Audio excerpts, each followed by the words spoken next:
सीतापुर गांव में एक बहुत पुराना हनुमान मंदिर था। वहां के पंडित राम नारायण जी बहुत ही सालों से उस मंदिर की सेवा कर रहे थे। वो हनुमान जी के बहुत बड़े भक्त थे। बोलो बजरंग बली की जय।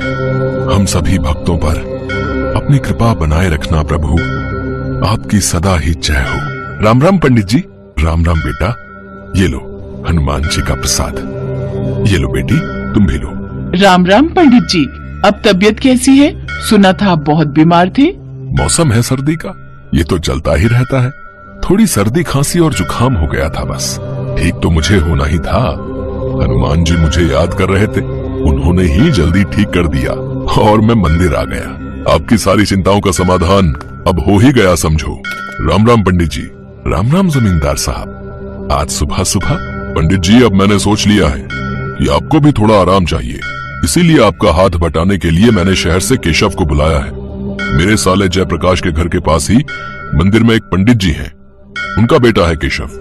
केशव, ये हमारे हनुमान मंदिर के बहुत पुराने पंडित जी हैं, राम नारायण जी। अब तुम्हें इनके साथ ही रहना है। चिंता मत कीजिए जमींदार साहब, अब मैं पूरी तरह से मंदिर को संभाल लूंगा। राम नारायण जी, अब आप हनुमान मंदिर की सारी सेवा मुझे दे दो और आराम से बैठो। हाँ हाँ बेटा, जरूर। मैं तुम्हें मंदिर के सभी कार्य समझा देता हूँ। ये साप्ताहिक आरती की सूची है। यहाँ इस दिन कथा वाचन होता है, किस समय कीर्तन होता है वगैरह सब कुछ इसमें विस्तार से लिखा हुआ है। प्रत्येक सप्ताह भंडारा भी आयोजित होता है।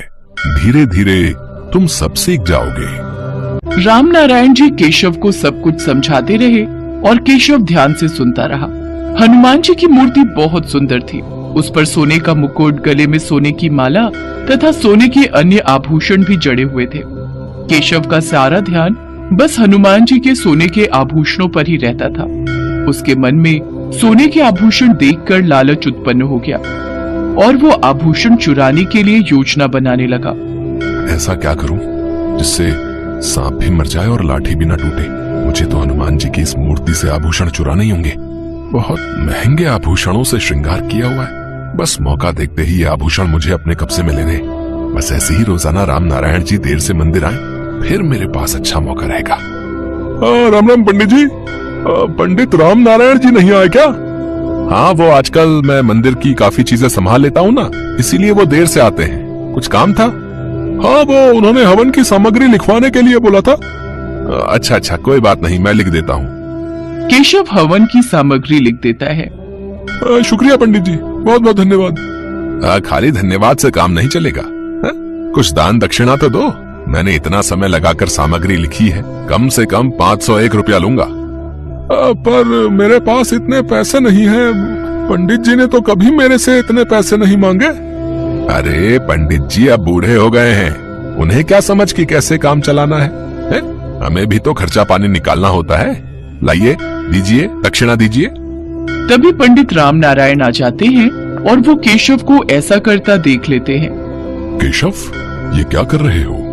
ये ठीक नहीं। मंदिर में आज तक इस तरह से बेमतलब दान दक्षिणा कोई नहीं लेता, और अभी तो हमने हवन किया भी नहीं है, तो फिर किस बात के पैसे तुम दे रहे हो? जब हवन हो जाएगा उसके पश्चात ही हम दक्षिणा लेंगे। अभी इससे पहले कुछ नहीं, और वो भी इनके सामर्थ्य के अनुसार लेंगे। राम राम पंडित जी, बहुत बहुत धन्यवाद। मैं चलता हूँ। भक्त वहाँ से चला जाता है। केशव मन ही मन ईर्ष्या से भर जाता है और अब तो उसने ठान ही लिया था कि वो पंडित राम नारायण को रास्ते से हटा कर रहेगा। मुझे पंडित राम नारायण का कुछ करना ही होगा, वरना ये तो मुझे कुछ कमाने ही नहीं देगा। और फिर मुझे मंदिर के आभूषण चुराकर इनका पत्ता भी यहाँ से साफ करना है। मुझे ये काम जल्दी ही करना होगा। केशव हनुमान जी का मुकुट और बाकी के आभूषण चुराने के बारे में सोच चुका था। पंडित जी, आपकी तबीयत भी ठीक नहीं रहती। एक काम करता हूँ, शाम को मंदिर के द्वार ढकने की जिम्मेदारी मैं ले लेता हूँ। आप समय से घर चले जाया करो, वैसे भी सर्दी का मौसम हो रहा है। ठीक है बेटा, जीते रहो। पंडित राम नारायण शाम की आरती के बाद अब जल्दी घर जाने लगे।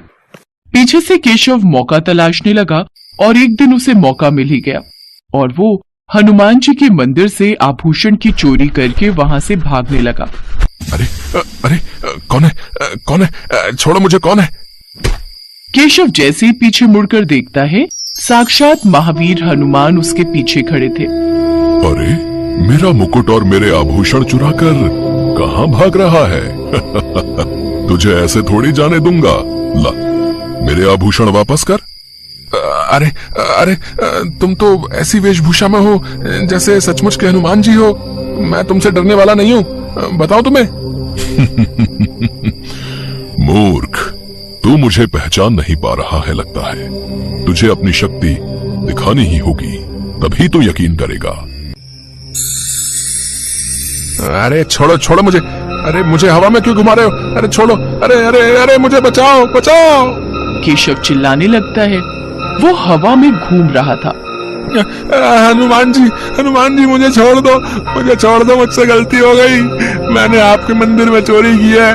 मैं आपके आभूषण आपको अभी दे देता हूँ, आप मुझे छोड़ दो। मैं जानता हूँ तुमने मेरे आभूषण और मुकुट क्यों चोरी किए। क्योंकि तुम मेरे प्रिय भक्त राम नारायण पर चोरी का इल्जाम लगाना चाहते थे ना।